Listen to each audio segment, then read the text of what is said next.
Drama ఏదైతే ఉందో, ఆ డ్రామాను నడిపించేదెవరు? గాడ్. అది డ్రామా కాదు అని తెలుసుకునేలా చేసేదెవరు? గాడ్. ఫర్ ఎగ్జాంపుల్ మీకేమైనా చీమ కుట్టింది. దానివల్ల మీకు పెయినొచ్చింది. ఆ చీమ ఎవరనుకుంటున్నారు? గాడే. సో, దాని నుంచి మీరు రక్షణగా ఉండాలి. ఐ మీన్ దాని నుంచి మీరు జాగ్రత్తగా ఉండాలి అనేది తెలుసుకునేలా చేసేదెవరు కూడా? గాడే. ఫర్ ఎగ్జాంపుల్ భయం. భయం అనే దాన్ని భయం అనేది ఎలా తెలిసింది? ఆ భయం అనేది కూడా గాడే.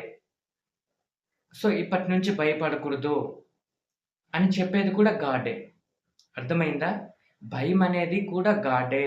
సో, ఇలా ఉండకూడదు, ఇలా ఉండాలి అని చెప్పేది కూడా గాడే. ఎందుకు మరి దీన్ని భయాన్ని పుట్టించడం ఎందుకు? మరి దాని నుంచి ఇది ఇలా కాదు, ఇలా ఉండాలి అని చెప్పేదెందుకు అనే సందేహం అందరికి రావచ్చు. ఎందుకంటే నువ్వు గాడ్ అని తెలుసుకోవాలి. అందుకే ఇదంతా జరుగుతుంది.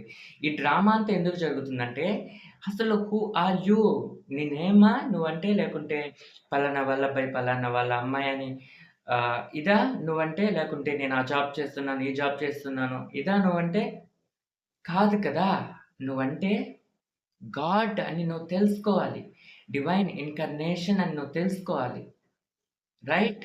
ఇది నువ్వు తెలుసుకోటానికే దేవుడు ఏం చేస్తారంటే, గాడ్ ఏం చేస్తారంటే, డ్రామాని క్రియేట్ చేస్తారు. చివరికి ఇదంతా డ్రామా, ఇది నిజం కాదు అని తెలుసుకునేలా కూడా చేస్తారు. ఎందుకు? నువ్వు గాడ్ అని నువ్వు తెలుసుకోవాలి. రైట్? అందుకే ఇదంతా చేస్తారనమాట. రైట్? Thank you.